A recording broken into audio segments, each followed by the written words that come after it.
Public speaking, the biggest fear in the world. In fact, according to surveys, 75% of people say that public speaking is their number one fear. Number two is death. So apparently at a funeral, people would rather be in the coffin than doing the eulogy. Wild. And that's why I want to make this video to help you improve your public speaking in just a few simple steps. When it comes to public speaking, there are so many things you need to think about. You need to think about what you are going to say. You need to think about your delivery, how you say it, as well as your body language, like your hand gestures or your posture. And the crazy thing is what I've just listed isn't specific to only public speaking. Those are all the things you need to think about every day when you are communicating.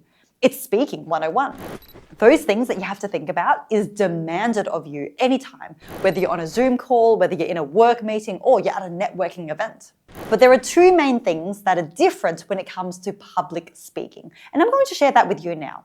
The first one is dealing with props, like your microphone, whether it's handheld or lapel, whether it's the lectern or the clicker that you use to change your presentation slides.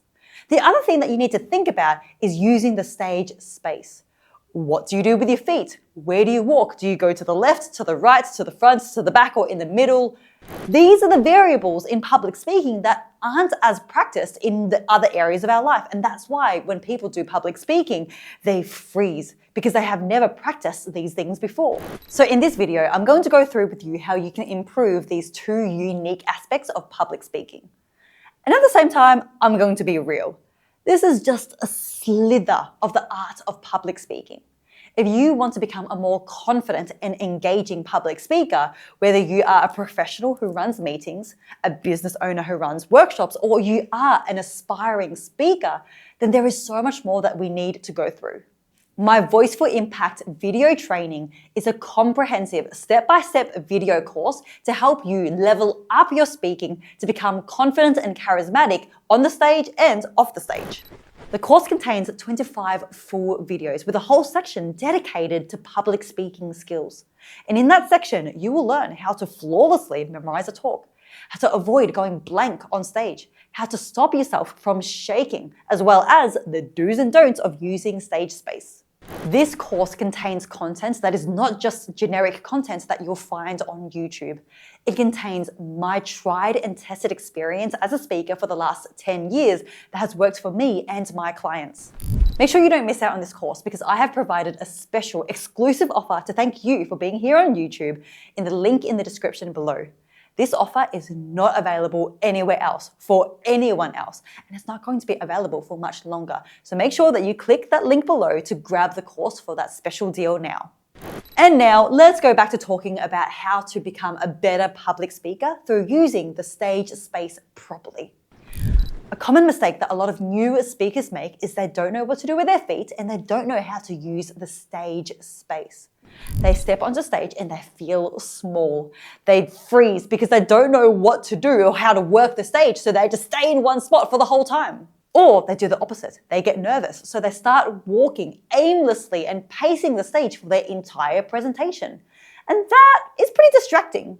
But the best speakers, they don't move unless they need to. They are intentional about how they use the stage, because how you use different parts of the stage tells a story. Think of the stage like a map. Every part of the stage should mean something.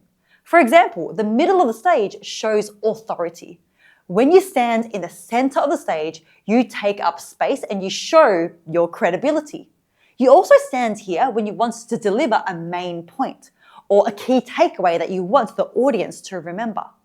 On the other hand, you move to the left side of the stage if you want to go to the past. If you were referring to something that's happened in the past, this is where you can stand because that makes sense to the audience. They are looking at you and you've moved to the left side, which by the way, is your right side. So it's your right side, but it's your audience's left side, and that denotes the past, or if you were telling a story and you were setting up the story.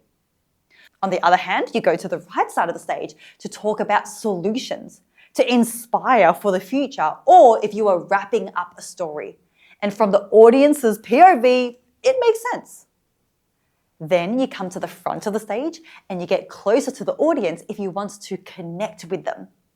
You might be talking about something vulnerable. You might be asking them a deep question. And then lastly, the very back of the stage.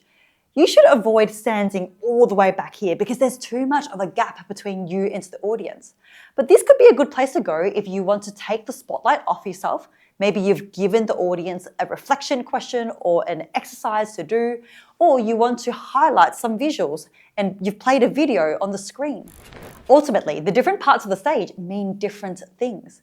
So you want to be intentional about your movements. You stay still when you are delivering a point, and then in between your points, you can move to the different parts of the stage to share your message more effectively. And these things are subtle. You might not even realize it when you watch another speaker do this, but what you will feel is that their talk was engaging, that you were interested the whole way, and it's because they are using the stage space in a way that makes sense in your brain. Now, the other thing with this is please make sure that you balance out the sides of the stage. When we speak, we might find that we have a preferred side of the stage. Maybe our friend is sitting on this side, or the people on this side of the audience are more engaged and interested. So we might find that we gravitate towards one side. But that creates imbalance. And what we should do is we use this side of the stage, and then we also equally use the other side of the stage. I remember sharing one of these tips in a corporate workshop that I ran, where one of the executive leaders had told me he'd never learned this in his 20 years of presentations. And he was really excited to try this for his next presentation. So this is golden information that you are getting right now. Now, the other thing that's specific to public speaking is props. The microphone, a clicker, the lectern. And what people do when they get nervous is they'll start to fiddle. It's the same as pacing around to the stage aimlessly. People will fiddle with their props so that they can keep their fingers occupied, otherwise they'll be caught trembling. But fiddling, it gives away your nervousness. It makes you look amateur and it distracts from the message.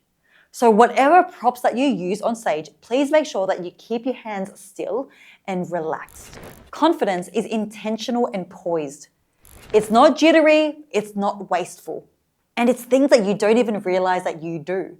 I used to have a habit of holding my clicker, and when I was nervous, I would hit it on my other palm like this. I didn't even realize that I did that until I watched back on one of my videos of myself speaking, and half of my talk, I'm doing that as I'm walking around the stage. And that is distracting. It makes me look jittery and uncomfortable. So whether it's using props or using the stage space, you need to be relaxed. You need to be poised. You need to be intentional with every movement. Okay, my friends, let's do a quick recap of today's video.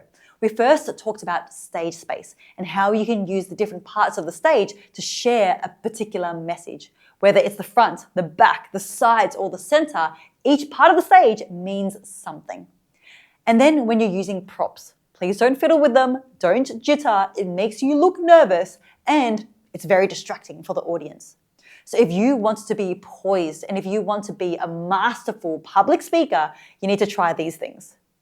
And at the same time, this is just scraping the surface of public speaking. Like at the moment, we are snorkeling.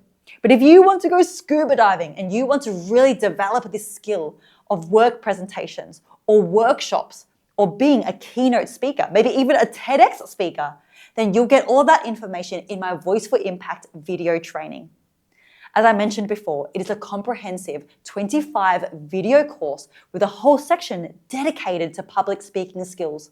From memorizing your talk, to reducing your shaking, to avoid going blank, to being able to use the stage space intentionally. You'll get all of that information in the course. Click the link in the description below, and that's where you'll get the very special offer for this course.